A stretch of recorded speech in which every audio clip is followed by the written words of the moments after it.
You promised me we were going to get married this time, so I would never have to leave India again. But do you know the situation or not? It's always because of your parents every time. I'm not going to keep coming back and leaving every damn 6 months. I'm not going to keep doing it. You're not going to keep telling me you're going to marry me. You're not. That's it.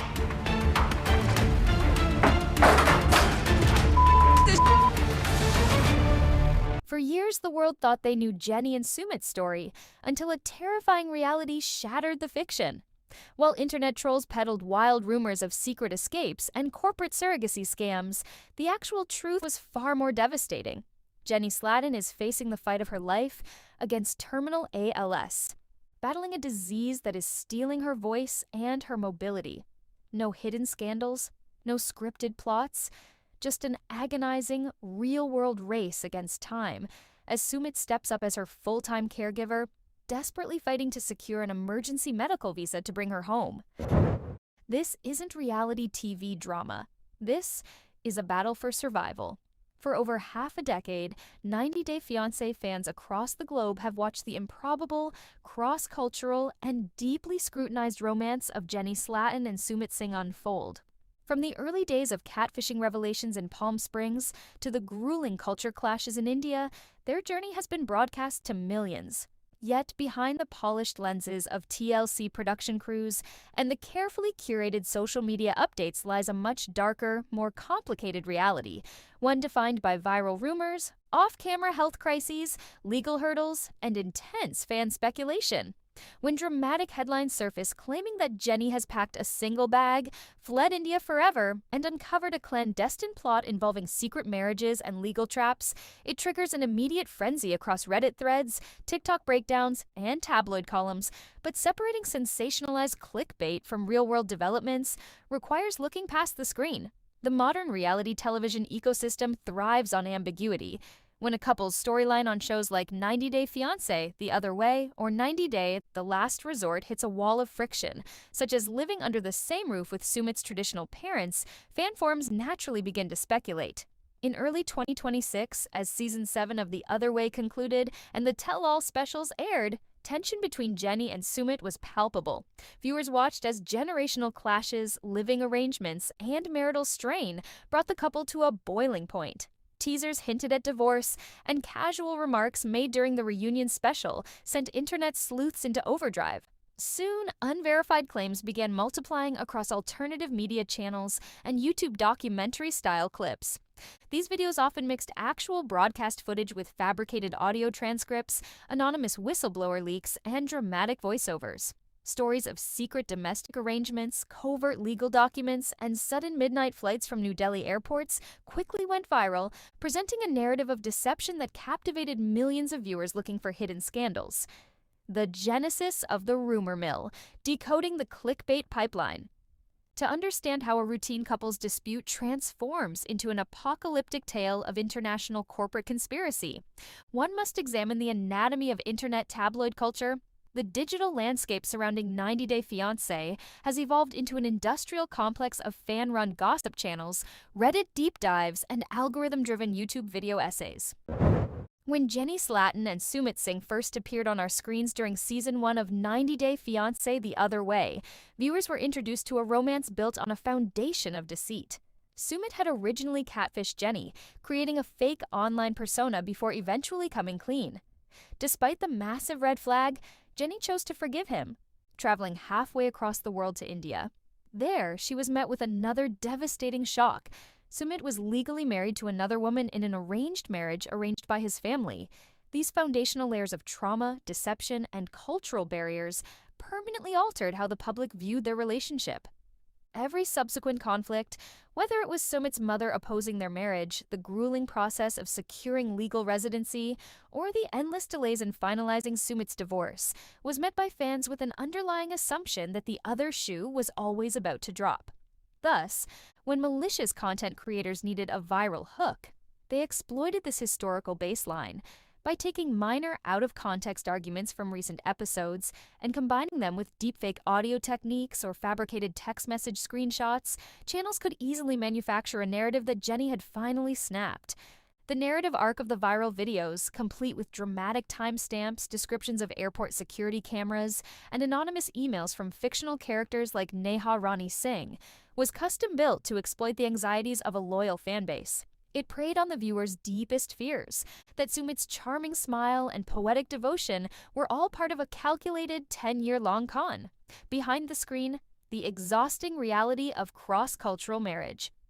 While internet sleuths spun elaborate yarns about surrogacy contracts and corporate shell companies, Jenny and Sumit were dealing with the much more mundane yet deeply draining realities of maintaining an international marriage under a microscope. Living in India as an older American woman comes with unique psychological and physical tolls. Jenny's adjustment to Indian culture, food, climate, and family dynamics was never a smooth, linear path. Season 7 of The Other Way highlighted the immense pressure the couple faced when they finally moved into a shared household with Sumit's extended family. For years, Sumit's mother and father had fiercely opposed the union, viewing Jenny's age and background as a violation of traditional familial expectations. When the family grudgingly accepted them and allowed them under the same roof, the victory was bittersweet.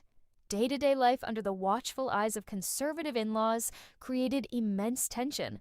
During the Season 7 tell-all, both Jenny and Sumit admitted candidly that their patience had worn thin. Jenny expressed deep frustration over feeling stifled, noting that she often felt like a prisoner in her own home, restricted from having normal personal freedoms or spending quality time with Sumit without familial oversight. Host Sean Robinson pressed the couple on whether divorce was a realistic possibility, given how miserable they both appeared at times. Jenny did not shy away from the cameras, admitting that she did not move across the world simply to be unhappy every single day. These authentic moments of marital strain were real, raw, and unfiltered, yet they were entirely interpersonal. They stemmed from the grinding weight of culture clashes, burnout, and the unnatural pressure of filming private domestic disputes for global consumption. They bore no resemblance to the cinematic, espionage-style thrillers being circulated by opportunistic gossip channels online. The turning point, the true crisis that changed everything.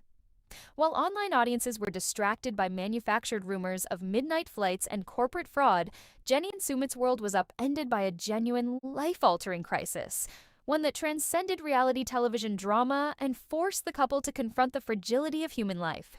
In May 2026, the entertainment world was stunned by an announcement made by Jenny and Sumit regarding Jenny's health.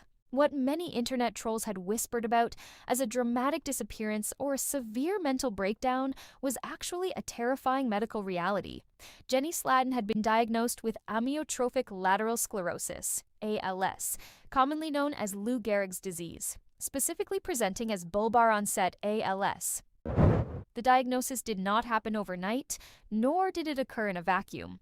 According to interviews given by Jenny and Sumit to outlets like People magazine, the terrifying journey began in late 2024. Jenny experienced her first alarming symptom when she suddenly choked violently while drinking water.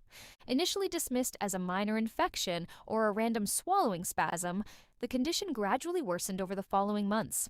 She began struggling to swallow pills, experienced severe and uncharacteristic migraines, and most noticeably, her speech began to slow down and slur.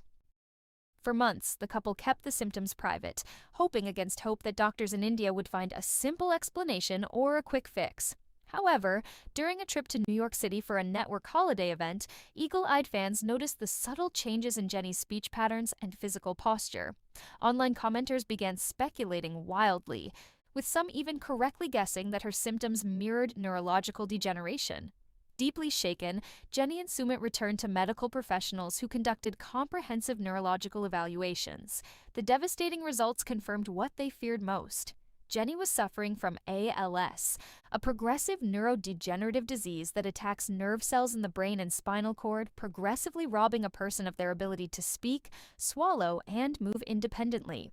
Navigating the stigma and the shock. Public reaction to the ALS diagnosis. When Jenny and Sumit finally broke their silence and shared the diagnosis with the world via Instagram and major media interviews, the reality television community experienced a collective wave of shock and grief. The toxic noise of fake surrogacy rumors and fabricated legal scandals evaporated instantly. replaced by an overwhelming outpouring of sympathy from fans and former co-stars alike. However, the transition from secrecy to public transparency also brought an immediate wave of misinformation. As word spread that Jenny was suffering from a rapidly progressing disease, social media algorithms once again distorted the facts. False reports surfaced on various platforms claiming that Jenny was completely bedridden, non-responsive, and abandoned in a substandard foreign hospital. Sumit, stepping up fiercely as Jenny's primary caregiver, felt compelled to address these fabricated horror stories directly. In a heartfelt video update, Sumit condemned the sensationalized lies being peddled by clickbait channels. Jenny herself, though visibly strained and speaking with the slowed, deliberate cadence characteristic of bulbar ALS, reassured her supporters that she was still mobile, fighting every day, and determined not to let the disease define her spirit. Yet the physical toll was undeniable. Simple, everyday tasks required immense effort, and the reality of living with a disease that carries an average life expectancy of 2 to 5 years forced both Jenny and Sumit to completely reprioritize their lives. The financial realities of chronic illness abroad.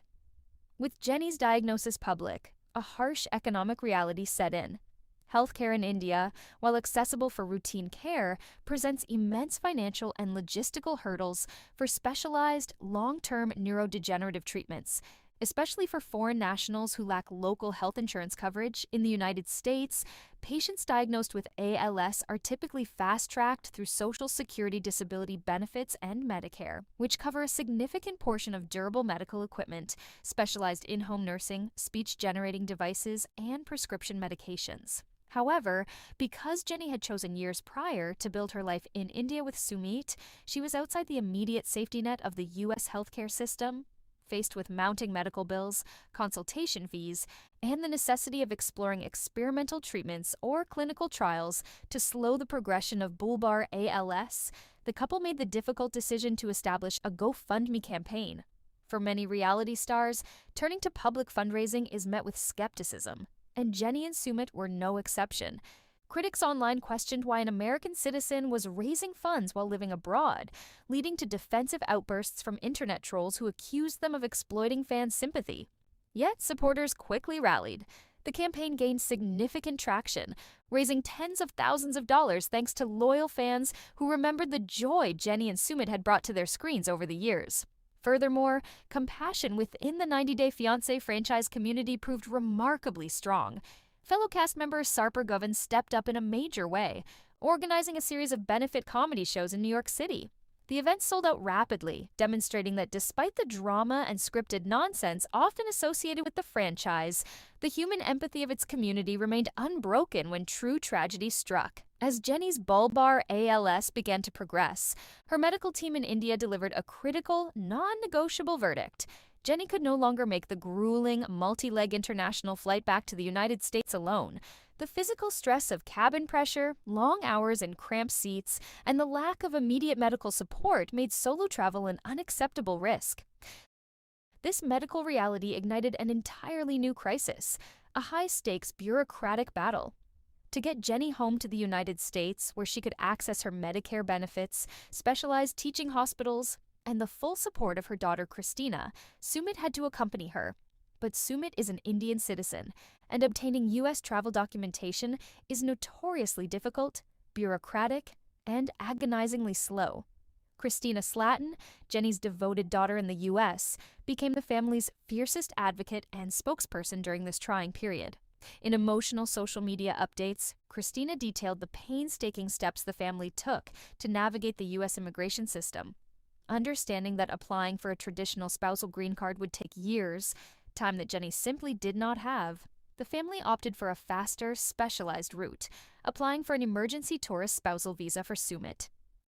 Christina and her legal advisors compiled exhaustive medical dossiers, doctor's letters confirming the terminal and progressive nature of Jenny's ALS, and formal travel clearance requests, submitting everything to the U.S. consulate in India.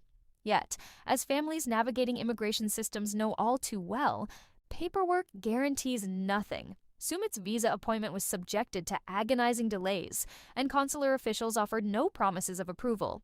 For Jenny, sitting in their home in India with Sumit acting as her full-time nurse, the waiting game became a psychological torture test. Every day lost to bureaucratic red tape was a day her physical capabilities diminished further. The narrative had shifted entirely. The woman who internet trolls claimed had fled India in a midnight panic was actually trapped there by a merciless disease, desperately praying for a stamp in her husband's passport so they could make one final journey home together. The parasocial trap. Why viewers crave scandal over truth. The stark contrast between the viral clickbait explored earlier and Jenny and Sumit's actual lived reality exposes a darker truth about modern entertainment consumption. Audiences often prefer a comfortable fiction of malice over the uncomfortable truth of human suffering. When a couple is presented on a reality television show, viewers unconsciously compartmentalize them. They become characters in a serialized drama rather than real human beings with complex, vulnerable lives. When a character's storyline features dramatic arguments, cultural friction, and unconventional lifestyle choices, the public feels licensed to project their own cynicism onto them. In Jenny's case, the public narrative fluctuated wildly between two extremes. On one hand, she was often infantilized by viewers who viewed her as a naive, desperate older woman being exploited by a younger foreign man.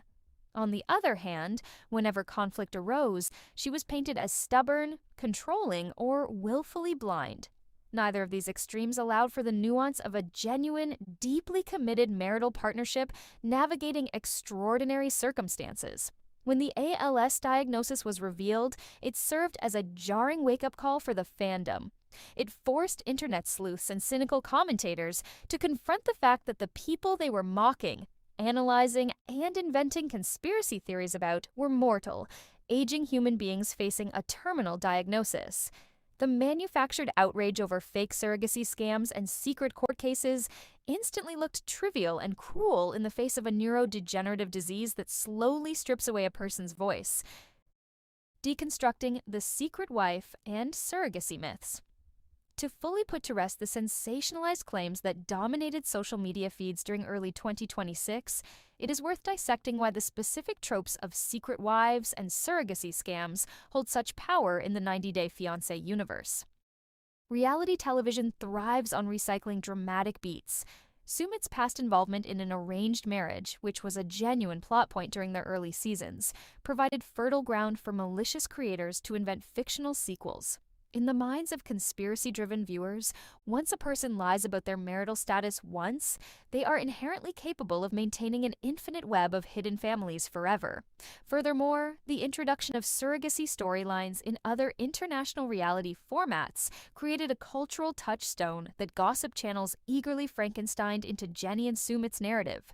By lifting plot elements from unrelated scandals, mixing them with grainy, out-of-context screenshots of legal documents from public directories in New Delhi, and fabricating whistleblower emails, these creators constructed a pseudo-documentary style that masqueraded as investigative journalism. Yet basic journalistic verification, or even simple common sense, easily dismantled these claims. Neither Indian law enforcement, U.S. immigration authorities, nor reputable media outlets ever found a shred of credible evidence supporting the existence of a parallel surrogacy scheme or a hidden second household involving Jenny's name.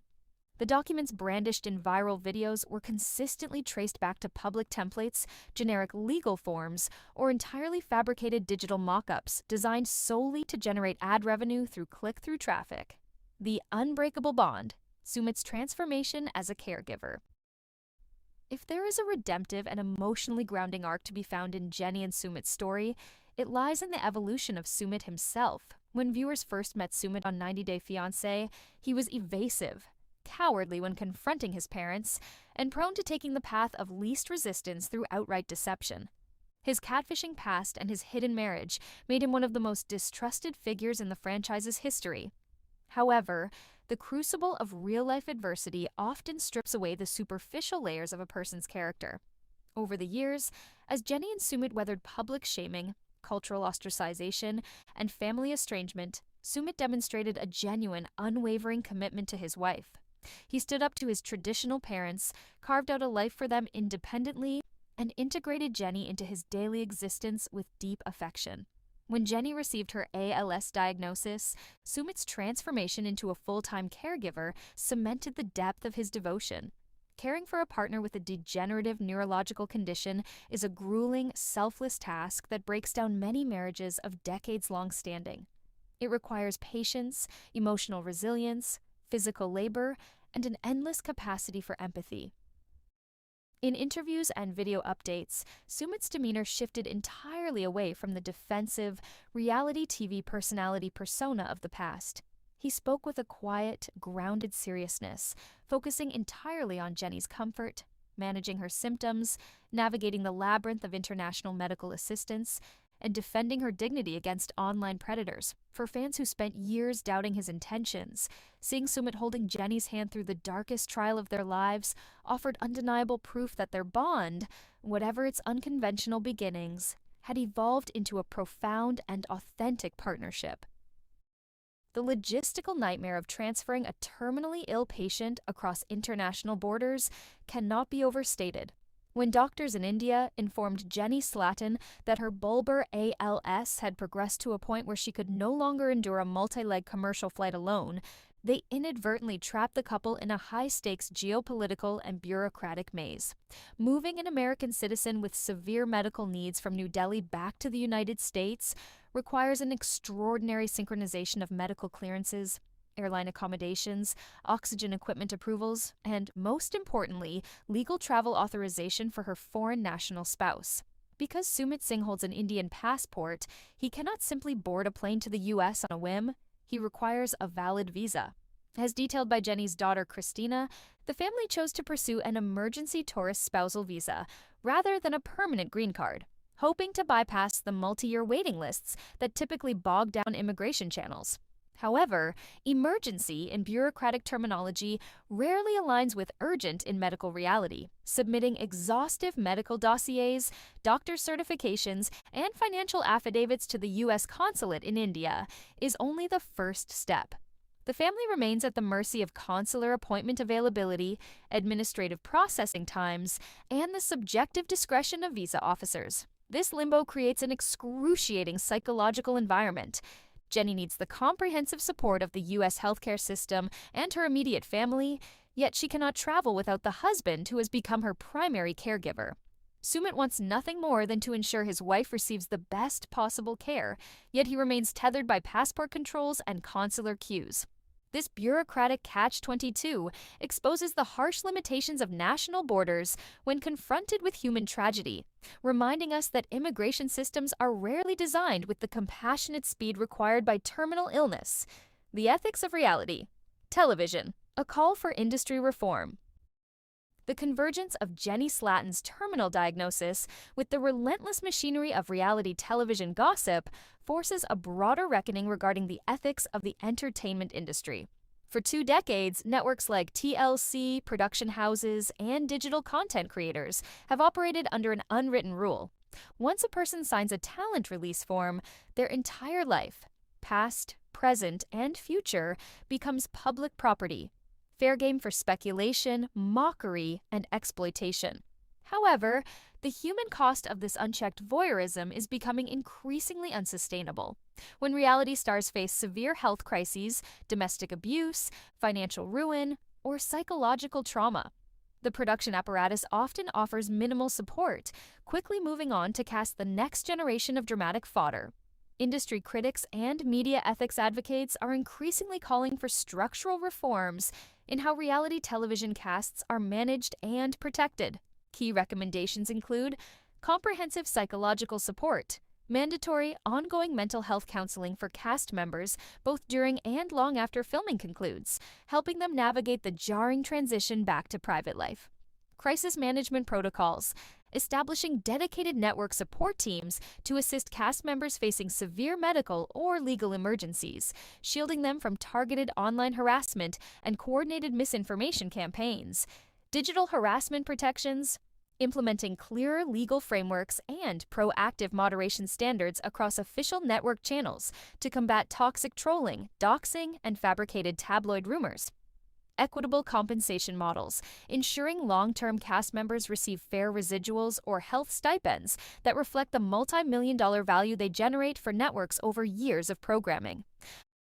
Until the entertainment industry implements these vital protections, the burden will continue to fall on supportive family members, loyal fans, and the cast members themselves to navigate the treacherous waters of public celebrity. As we close this extensive examination of Jenny Slatten and Sumit Singh's journey, it is fitting to reflect on what their story ultimately represents within the broader cultural landscape of modern television. They entered our living rooms years ago as a punchline, an improbable couple separated by decades of age, oceans of cultural distance, and a bizarre web of online catfishing. Skeptics predicted their immediate demise, internet trolls mocked their every interaction, and network producers milked their cultural friction for every ounce of dramatic tension possible. Yet, beneath the glossy sheen of reality television editing and the toxic squalls of internet gossip, Jenny and Sumit built something genuinely real. They survived family estrangement, cultural ostracization, bureaucratic immigration nightmares, and public scorn. And now, as they face the most formidable adversary imaginable in bulbar ALS, they are demonstrating a level of grace, devotion, and resilience that transcends the superficial confines of entertainment television. The viral rumors that claimed Jenny fled India in the dead of night turned out to be nothing more than smoke and mirrors. Empty fictions designed to exploit a compassionate fan base. The true story is far more heroic. Two people bound together by an unbreakable commitment, facing the twilight of their journey with courage, dignity, and an enduring love that has outlasted every scandal, every rumor, and every barrier placed in their path.